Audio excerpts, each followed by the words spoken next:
Olá, pessoal, tudo bem com vocês? Eu espero que sim. Eu sou Fernando Oliveira e na aula de hoje a gente vai falar sobre cadeia alimentar.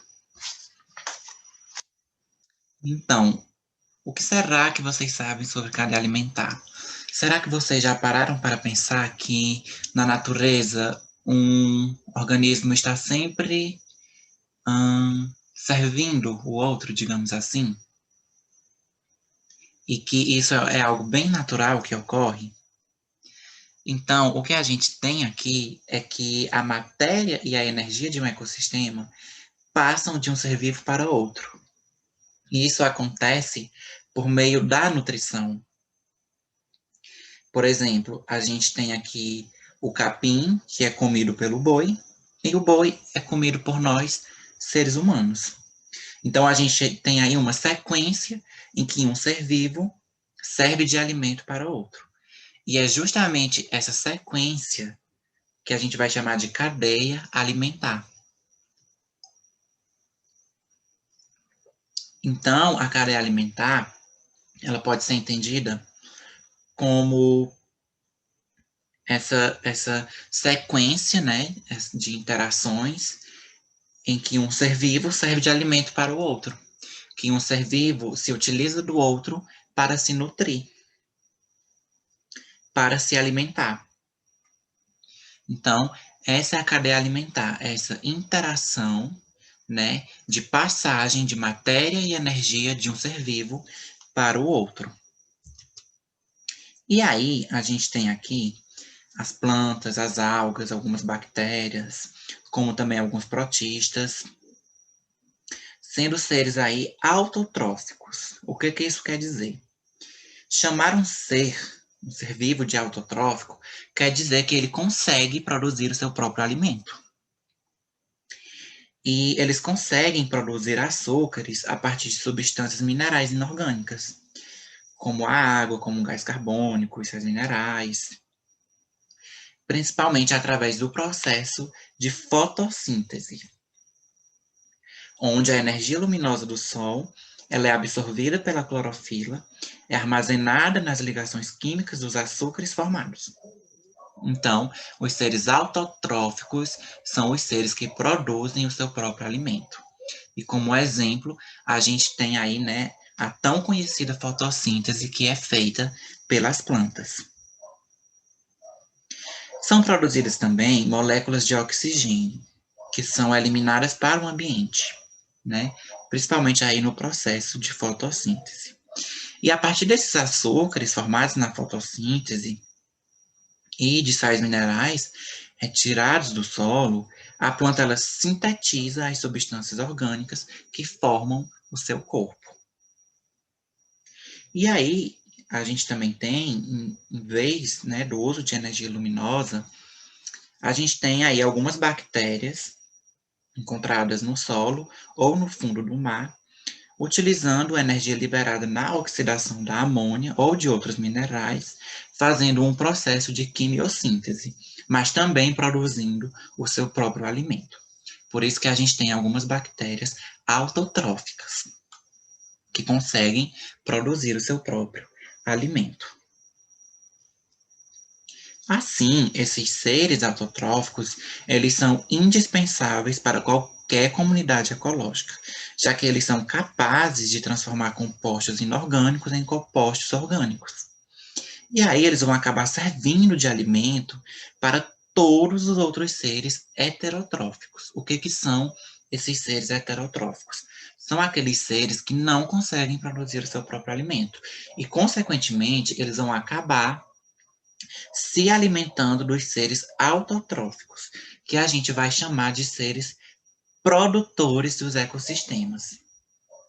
Então, os seres autotróficos, aqui na nossa cadeia alimentar, eles vão receber essa denominação de seres produtores. E aí, para se alimentar, né, os animais herbívoros, como o gafanhoto, por exemplo, eles dependem diretamente dos vegetais. Por isso, esses seres que se alimentam aí dos vegetais, eles vão ser chamados de consumidores primários. Porque na nossa cadeia alimentar, nessa sequência em que um ser vivo se alimenta do outro, eles são os primeiros a estar se alimentando dos produtores, que aqui nesse caso da imagem são quem? As plantas, né? Os vegetais.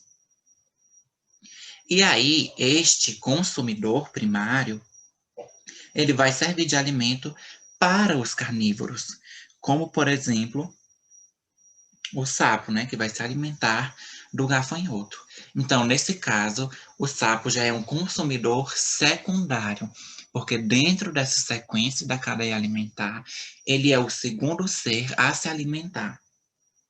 Então, se vocês observarem até aqui, a gente tem o sapo como consumidor secundário se alimentando do gafanhoto, que foi o consumidor primário do nosso produtor, que era, no caso, uma planta, um vegetal.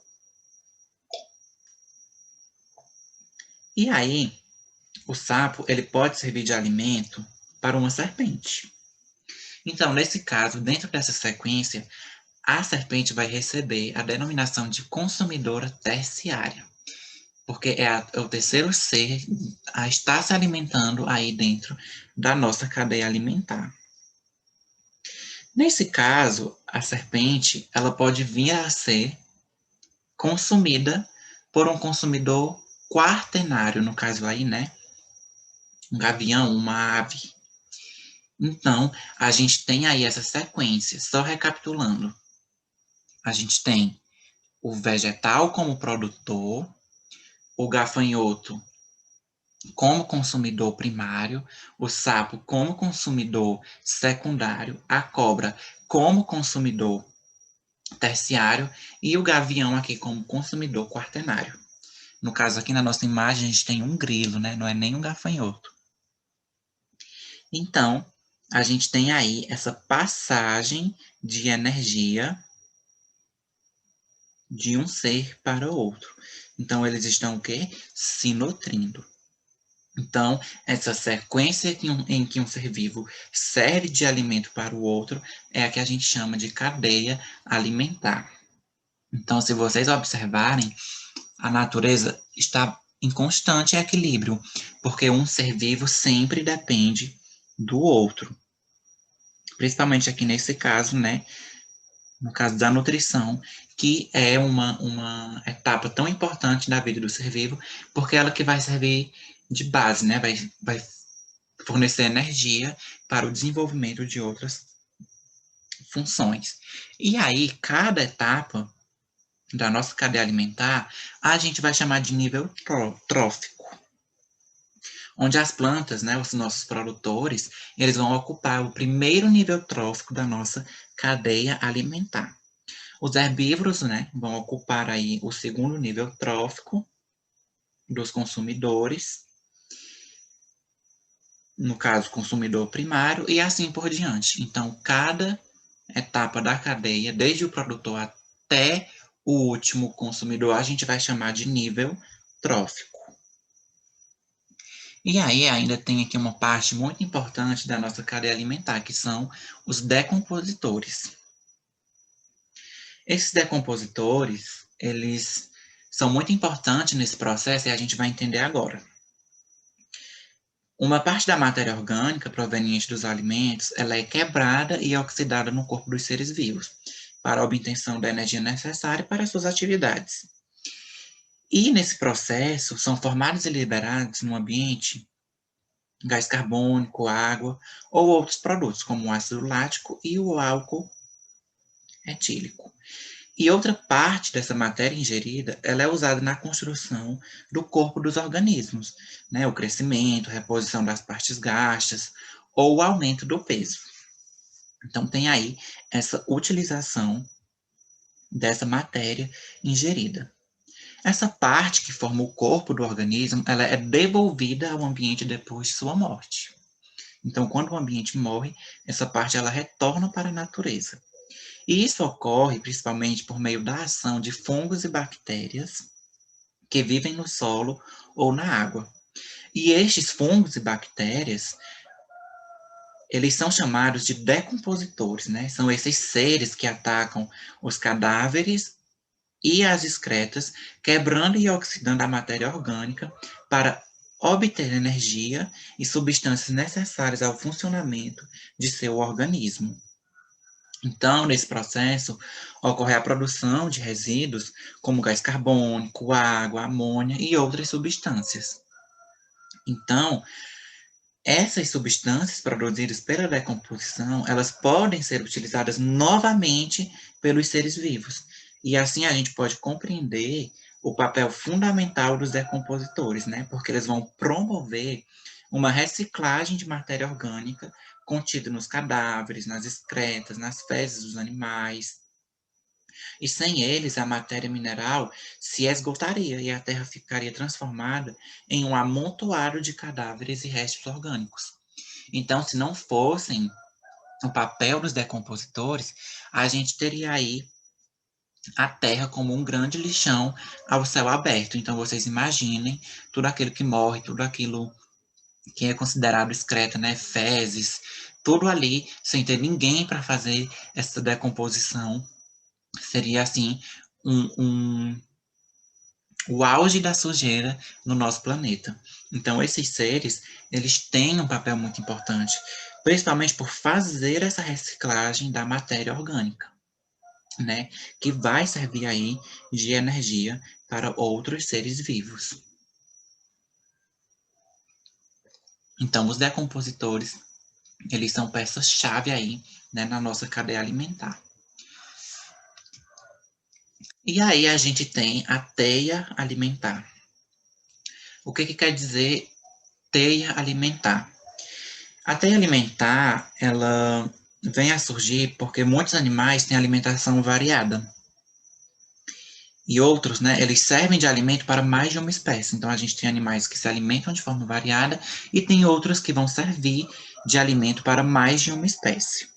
E há também animais que se alimentam de animais e vegetais, que podem ser consumidores primários, secundários ou terciários, que são aqueles animais que a gente chama de onívoros, né?